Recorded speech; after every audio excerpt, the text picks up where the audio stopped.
Assalamualaikum warahmatullahi wabarakatuh. Perkenalkan nama saya Maji Adiaksa. Sini saya akan eh, menjelaskan hasil dari pengolahan data di menggunakan Tableau dengan dataset yaitu AI Job Market Insights .csv. Jadi tujuan tujuan dashboardnya itu dibuat itu untuk memvisualisasikan berbagai aspek pasar pekerjaan di bidang AI dan otomatisasi. Dan termasuk juga distribusi gaji berdasarkan lokasi, adopsi AI berdasarkan industri, risiko otomatisasi, ukuran perusahaan, keterampilan yang dibutuhkan atau required skill, dan fleksibilitas kerja jarak jauh atau remote friendly. Jadi temanya itu eh, ada menganalisis variasi gaji rata-rata di beberapa kota, terus ada menampilkan adopsi teknologi AI di berbagai sektor untuk adopsi AI. Terus yang ketiga ada eh, resiko otomatisasi dan gajinya itu menunjukkan hubungan antara resiko otomatisasi dengan kompensasi. Kemudian ada dan ukuran perusahaan dan gajinya itu mengamati perbedaan gaji di perusahaan besar dan kecil. Terus ada proyeksi pertumbuhan berdasarkan ukuran perusahaan, itu untuk membandingkan proyeksi pertumbuhan pekerjaan antara perusahaan besar dan kecil. Terus required skills itu untuk menganalisis keterampilan yang paling diminati di pasar kerja AI. Terus yang terakhir ada remote friendly, itu menunjukkan tren pekerjaan yang mendukung remote working. Oke, jadi yang pertama ada distribusi gaji per lokasi. Di sini saya menggunakan bar chart untuk menentukan gaji rata-rata di berbagai lokasi seperti San Francisco, Singapura, London, Tokyo, Sydney, Paris, New York, dan lain-lain. Jadi di ini eh, jadi di sini kan bisa dilihat datanya itu,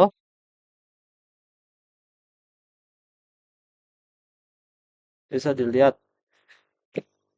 lokasi seperti San Francisco itu dan Singapura memiliki gaji yang lebih tinggi dibandingkan dengan lokasi yang lain. Jadi, uh, jadi tujuan ini untuk analisis menunjuk bagaimana gaji rata-rata bervariasi di berbagai lokasi. Itu yang pertama. Dan di situ juga ada yang kota dengan gaji rata-rata yang terendah itu ada Toronto dengan gaji 3 juta US dollar dibandingkan dengan San Francisco yaitu 5.500 US dollar. Yang kedua adalah adopsi AI berdasarkan industri. Jadi di sini eh, saya menggunakan bar chart juga, tetapi kenapa bar chart itu berbeda? Dikarenakan dikarenakan seharusnya ini kan bulat, cuma saya bikin kotak biar saya lebih ingat. Oke, jadi tujuan ini untuk menampilkan bagaimana berbagai industri mengadopsi teknologi AI.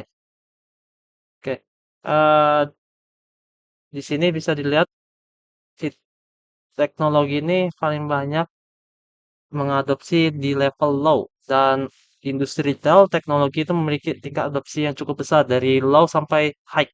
Sementara industri transportation dan healthcare itu masih berada pada level low. Kesimpulan ini, teknologi memimpin dalam penerapan AI yang sejalan dengan tren global. Adopsi AI di sektor retail dan teknologi menunjukkan pertumbuhan, sementara sektor healthcare dan transportasi masih tertinggal. Jadi ketiga ini ada risiko otomatisasi dan gaji. Saya menggunakan bar chart juga. Eh, di sini tujuannya untuk mengevaluasi hubungan antara resiko otomatisasi dan gaji. Pekerjaan dengan resiko otomatisasi dan gaji itu menawarkan gaji yang lebih tinggi sekitar 2,3 juta US dollar. Sedangkan yang otomasi rendah itu gajinya rata-rata 854.000 US dollar. Bisa dilihat di sini, di New York ini nih, dia 854 ribu US dollar dengan gaji dengan otomatisasi rendah.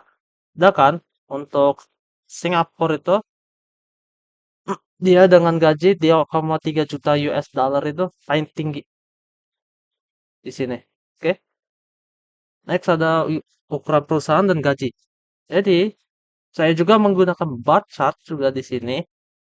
Dengan penambahan di fitur situnya itu saya menggunakan eh saya akan buka dulu terlebih dahulu tabelnya. Untuk saya menampilkan ini menampilkan nomor-nomornya.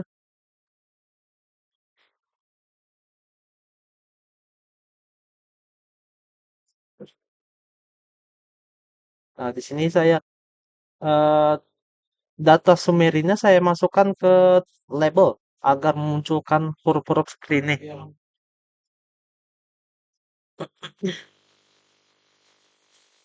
Hmm. Jadi tujuan ini untuk membandingkan bagaimana perusahaan mempengaruhi gaji. Jadi perusahaan kecil tuh rata-rata gajinya itu lebih tinggi, sekitar 2,3 juta US dollar dibandingkan dengan perusahaan besar dan medium dengan gaji rata-rata itu sekitar 1 juta US dollar lebih. Oke, dari kesimpulan ini menunjukkan bahwa perusahaan kecil itu mungkin memberikan kompensasi yang lebih tinggi untuk menarik bakat-bakat yang terbaik atau karena perbedaan tanggung jawab yang lebih besar dalam organisasi yang lebih kecil. Jadi next ada proyeksi pertumbuhan dan ukuran perusahaan. Eh di sini saya menggunakan bar chart juga, jadi full bar chart dari slide yang tadi, dan di sini juga untuk tabel job growth yaitu ada decline growth dan stable itu saya masukkan juga ke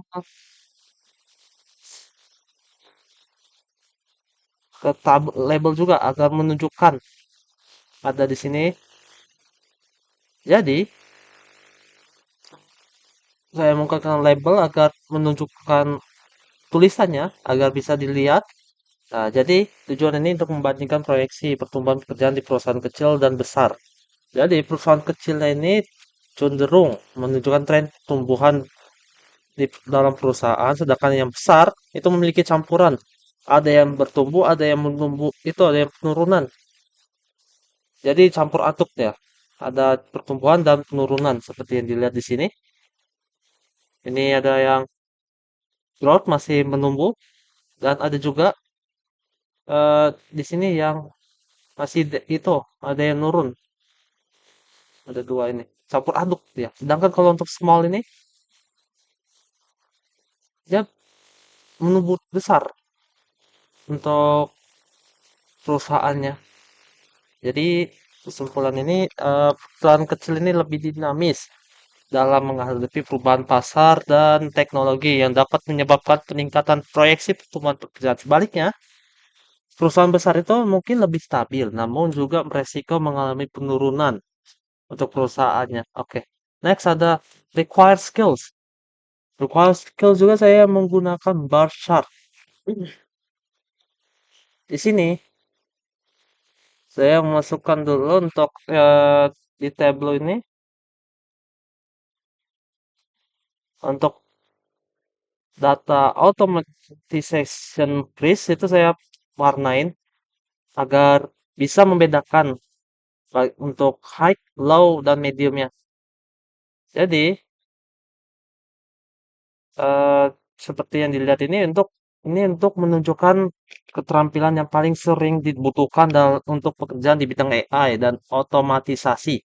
Hasilnya itu di sini ada UI atau UX design ini lebih banyak itu lebih sering muncul. Yang pertama, yang kedua ada project management, ketiga ada machine learning, keempat ada JavaScript, terus yang terakhir itu ada cyber security. Tetapi untuk tiga pilar dalam utama itu yang dibutuhkan yang pertama-tama kali adalah UX atau UI design, project management dan JavaScript. Untuk machine learning dan cyber security itu kalau untuk perusahaan yang sudah yang stabil atau besar seperti yang saya bilang di slide sebelumnya. Jadi kesimpulan ini untuk sukses di pasar AI atau otomatisasi itu keterampilan teknis seperti UX atau UI design dan JavaScript serta keterampilan manajemen proyek itu sangat dibutuhkan. Ya, kandidat yang menguasai ini dapat memiliki peluang yang lebih besar untuk sukses di dalam bidang ini. Oke, next ada remote friendly. Saya juga menggunakan bar chart untuk tipe data ini. Tapi untuk ininya saya untuk data remote friendly-nya saya taruh di kolom agar bisa membedakan mana yang remote friendly, mana yang tidak. Jadi, hasilnya itu banyak posisi yang menawarkan fleksibilitas atau remote friendly yang sekitarnya itu 60% dari pekerjaan dalam dataset ini untuk mendukung opsi bekerja dari jarak jauh. Eh, di sini peran seperti cyber security analysis, cyber security analysis ini dan AI researcher lebih mendukung kerja remote dibandingkan peran seperti sales manager yang umumnya itu membutuhkan kehadiran fisik. Oke, pekerjaan yang membutuhkan remote seringkali memiliki gaji yang lebih tinggi, terutama di sektor teknologi dan hiburan. Jadi, ini tujuannya untuk menunjukkan apakah peran pekerjaan di AI dan otomatisasi itu mendukung jarak kerja yang jauh. Oke, jadi kesimpulannya itu untuk bekerja dari jarak jauh itu menjadi fitur yang makin penting di pasar kerja saat ini, terutama untuk pekerjaan teknis di bidang AI dan otomatisasi. Pekerjaan yang mendukung remote itu biasanya lebih menarik bagi talenta yang menginginkan fleksibilitas dalam pekerjaannya mereka. Jadi kesimpulan ini, eh, dataset ini memberikan gambaran yang komprehensif mengenai faktor-faktor yang mempengaruhi pasar pekerjaan di bidang AI dan otomatisasi, distribusi, ukuran perusahaan, lokasi, dan adopsi AI memainkan peran penting dalam menentukan peluang karir di bidang ini. Selain itu, keterampilan seperti UX atau UI design, JavaScript, dan project management sangat dibutuhkan di berbagai industri. Sementara untuk pekerja jarak jauh menjadi fitur yang semakin menarik di pasar kerja global. Dengan data set ini, perusahaan dapat membuat keputusan strategis untuk menarik talenta terbaik, sementara pekerja dapat memfokuskan mengembangkan keterampilan mereka pada area yang membutuhkan, yang atau paling dibutuhkan di pasar kerjanya. Ya, sepertinya itu saja dari saya. Sekian, terima kasih. Wassalamualaikum warahmatullahi wabarakatuh.